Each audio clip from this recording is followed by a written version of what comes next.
This video is going to talk about how to solve systems of equations by addition. So the first thing we want to look at is what is a system of equations.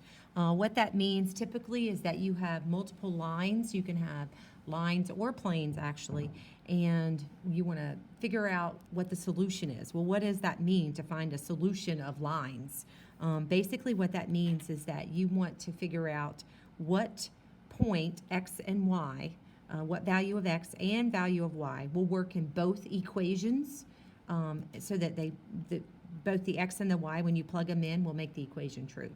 So if you were to graph it, it would look something like this. So on the left-hand side, you have this red line represented by this equation. You have a blue line represented by this equation.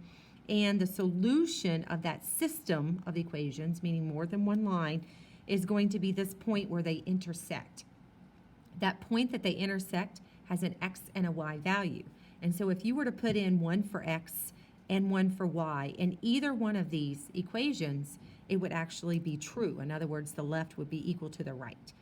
So if you look at this other one, it's a similar example where you have a green line and an orange line. Where they intersect is going to be the solution. So just to prove to you that this is correct, I've graphed them here, but I've also done the algebra part where I've put in a 1 for x and a 1 for y in both of the equations, in the red and the blue, and you can see that the value of x and y make both of those equations true. So looking again on the right-hand side, that solution is -1 and 0, which means when x is -1 and y is 0, if you put -1 and 0 in each of those equations, again, it makes those equations true. So the question is, why do you not just graph them every time? Why do you have to use this addition or elimination method? Well, sometimes whenever you intersect two lines, they don't actually intersect right at an integer. They might intersect and be a fraction or a decimal, and when you start looking at that on the graph, it would be much more difficult to see that intersection or that solution if it was 0.63 and 0.75. You wouldn't be able to see that very well on the graph. So sometimes you have to use other methods other than graphing. So these are the steps that we use. It looks like a lot of steps, and it kind of is, but basically if you just follow the steps, then you're in good shape. So the first one is to put both of the equations in ax plus by plus is equal to c format. So these are not in the right format, so you would have to rearrange those just by subtracting or adding an x or a y term and putting them together. If it's necessary, sometimes it is, sometimes it's not, you can either multiply one of the equations or both of the equations by something that's non-zero. It can be positive or negative, but multiplying them by a fraction or a whole number. And the reason that you're doing that to the equation is so that when you add the two equations together, your x coefficients, when they added together, or your y coefficients, when added together, will cause them to become zero. Now, what is the point of this? When you talk about this equation using addition, another way or another term is called elimination. And the reason that it's called elimination means that you're going to eliminate one of the variables so that you can solve for the other. Remember, on the graph, we solved for x and y by just graphing it. But if we do it with algebra, you're going to solve for x or solve for y and then solve for the other one. So it doesn't matter if you solve for x first or y first, whatever makes sense, but then you can plug it in and solve for the other. All right, so after you've multiplied one of the equations or both of them, sometimes you have to multiply both of them, you're going to add the equations together so that that one variable is eliminated and the other variable is left. And then you can just solve for that variable. Then you use the value, like if you got x is equal to 2, you would plug in 2 for x in one of the original equations, and then you can solve for the other one. You write your answer as a point, x comma y, because you're solving for x, you're solving for y. And remember on the graph, your solution is that point where they intersect. Now I'm going to add an extra step is that you really should check your answer to make sure that you didn't make a mistake. So what that means is that you plug in the x into the equation, each of the equations, the x and the y values to make sure that they become true. So let's do an example here. We have one line and another line. And so what we've looked at is we're going to look at the x's and the y's. Now, if I were to just add these two equations together right now as they are, I would get 12x and then 6y is equal to 24. Well, I would still have an x and I would still have a y term, and that doesn't help me. So basically what I want to try to do is either multiply this first equation, meaning the left and the right of the equation, by a number, or the second equation by a number, so that when you add them together, you eliminate. So I have a couple of options here. I could either take the first equation and multiply it by -3, because if I did that, then this would become a -3 times 3 would become -9. And when I added the -9 to the 9x, I could get rid of the x's, right? They would eliminate when I added them together. But I chose to do the y. There's no wrong or right way to do it as long as you're consistent. Now,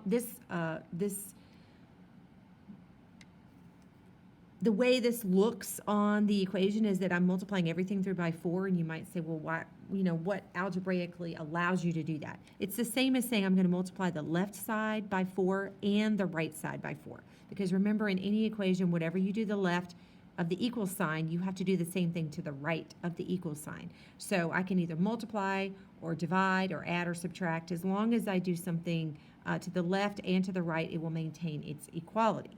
Now, if you're solving equations by elimination or the addition method, you can only multiply or divide. And typically, it's multiplication that you do. So I'm multiplying this whole first equation, the left by 4 and the right side by 4.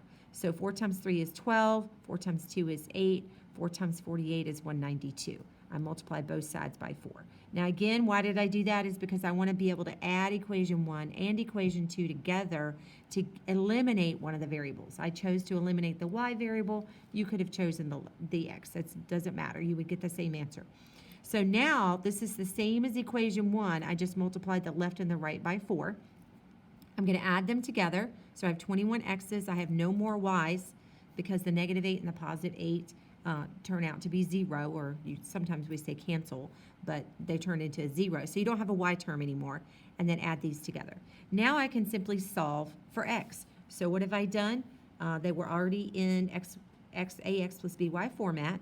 I've multiplied one of the equations so that the sum of one of the coefficients is 0.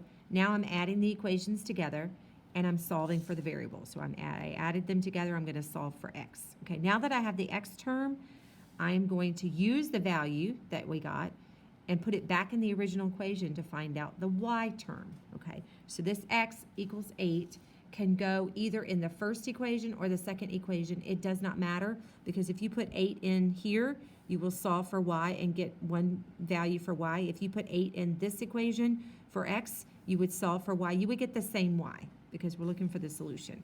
I happen to choose the first equation, but again, it does not matter. So I put 8 in for x, and I go ahead and evaluate it and solve for y, and I get that y is equal to 12. Now again, that's the solution to this system of equation. So that means that the solution to these two lines, in other words, where these two lines intersect on a graph, happens to be at point 812, which means x is equal to 8 and y is equal to 12, and that would be where they meet. So let's do another example. Okay, so here we have two equations. They're already in ax plus by is equal to c format, so I don't have to do anything with that. I'm looking at this y term, and I see that there's a negative and a positive, and I think, wow, if I just multiplied this first one by a 5, I would have -5 and +5. So when I added them together, I could eliminate the y. Again, you could just choose to eliminate the x as well, but you would have to multiply this by 2 and this by -3, or one of these by negative. So let's do the first one by 5. All right, so we get 15x minus 5y is equal to 55. Now this is the same as this first equation. All I did was just add, multiply by 5. So I'm going to add the first equation and the second equation together. That's one of my steps. Okay, and I get 17x, -5 and +5y's turn out to be 0 y's, which is what I wanted, is 68. So x is equal to 4, okay? So I've already solved for one variable. Now I take this 4 and I put it in either one of the equations. I'm choosing the first one. It doesn't matter, because you'll get the same answer. So 12 minus y is equal to 11. So subtract 12. So -y is equal to -1. And you could either multiply or divide by -1. It doesn't matter. then my answer is in a point format where it's X and Y. That's the format we're using. So this one happens to be 4, 1, which means if you take these two lines and graph them, they'll intersect, or their solution is at 4, 1. It also means that if I plug 4 in for X and 1 in for Y in either one of the original equations, the equation is true. All right, so try this yourself. Pause the video and try it, both of these. Okay, here are the answers worked out. Now the last thing I want to mention is that what happens if the two lines don't ever intersect? Which means, what if the two lines are parallel? So you have a green line with a certain slope, and then you have another line that has the same slope, but what if they never intersect? What happens when you try to solve that algebraically? So this is basically what will happen. So if you have two parallel lines, meaning there will never be a solution. There is no solution because they never intersect, okay? So basically what will happen, and when you do it with algebra, is you will start solving those equations just like we were doing before with the elimination method, and you multiply one of the, the equations by something. You'll end up eliminating both variables. There's no way to get around just having one of the two variables, right? And obviously this is just an example, but it'll happen every time. And you'll end up with something that's like 0 is equal to -3, or 0 is equal to 5, or 0 is equal to 7. None of those are ever true. 0 is never equal to -3. 0 is never equal to 5. So because that's never true, it means that there's no solution. There's no variable, which tells you that the reason there's no solution is because the lines are parallel.